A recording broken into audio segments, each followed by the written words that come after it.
Chopped, Cutthroat Kitchen, Top Shelf, all cooking competitions with a national following. Lesser known but equally impressive is an Alabama contest where Wild Game goes gourmet. Melissa Bowman takes us there. It's a hot day in Millbrook, Alabama. Not just because it's August, but also because the grills are fired up. These aren't just any grills. These are grills of champions, all vying for top spot in the state.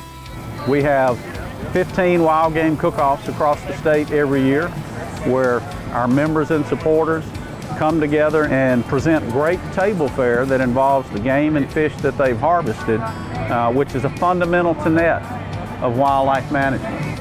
Tonight is the culmination. All teams here won the Alabama Wildlife Federation's Regional Wild Game Cookoffs. They've made the pilgrimage to AWF's headquarters to see who's the best of the best.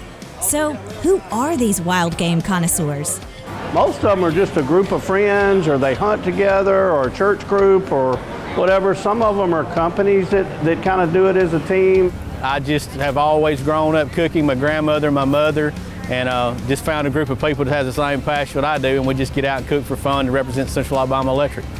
The teams aren't the only ones having fun.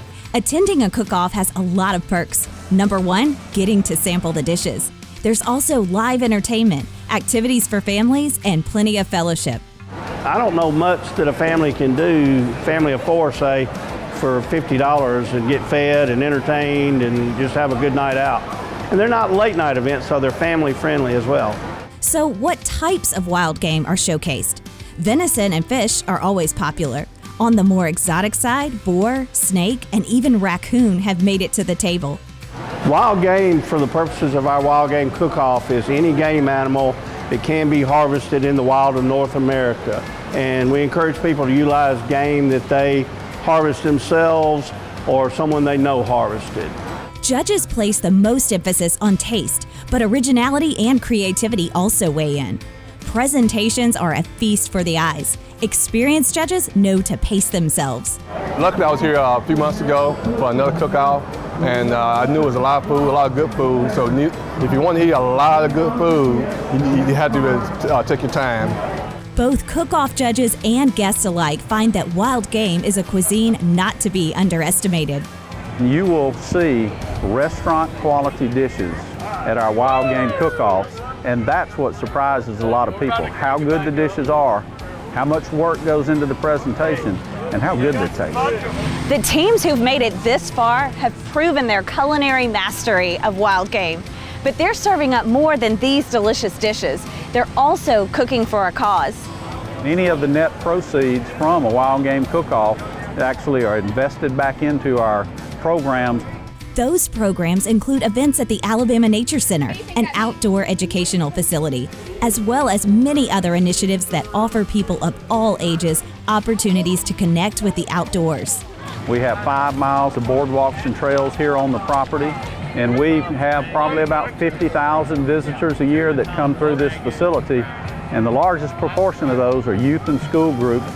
So, in addition to the food and fun, cook-offs also support AWF's mission. But don't forget, it's still a competition, and a tough one. Winners will be crowned at the end of the night, but with this group, there's no hard feelings. It's kind of unique. I never would have had any idea that I'd have little groups of friends all over the state and we consider them not only friends, but a lot of them family. The people that you'll see here at this cook-off tonight and that are part of the Alabama Wildlife Federation and people that we work with all over the state, we all share a common thread. And that common thread is that we love the outdoors and outdoor pursuits. For Simply Southern, I'm Melissa Bowman. Besides a lot of really good grub, one bonus of attending a Wild Game Cook-Off is that it automatically makes you a member of the Alabama Wildlife Federation. It's the state's oldest nonprofit conservation organization. To find out more about AWF and get a schedule of future cook-offs, visit alabamawildlife.org. When Simply Southern continues, Kevin Worthington drops by a Pickens County farm for our latest installment of Ask a Farmer. A farmer has to live on faith. We do all we can do, but we can only control so much. Alabama is the second largest poultry growing state in the nation, so we're trying our best to grow all the corn we can for that. What we produce not only feeds and clothes all of the United States, but about half of what we make goes on to the world market. We've been able to improve yields, have some things that can help us produce a better crop. I'm proud of the product we make. I'm proud that I can say I'm an Alabama farmer. Farm Bureau Bank has built its entire existence around the lifestyle and needs of farmers and ranchers across America. We're here to help grow traditions, give back to agricultural communities, and offer financial convenience for your unique way of life. From sunup to sundown, we are committed to serving you.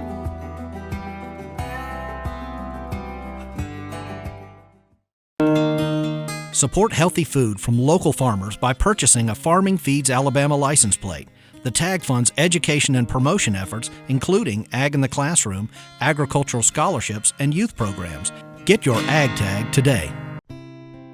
I take pride in the product that we produce as a catfish farmer. Hi, I'm Willard Poe, and I'm the 2019 Alabama Catfish Farmer of the Year. When I go out to a restaurant and see people eating U.S. farm-raised catfish, that gives you a sense of pride and a sense of joy, knowing that you have produced a product that other people enjoy. Other people love to go out and eat.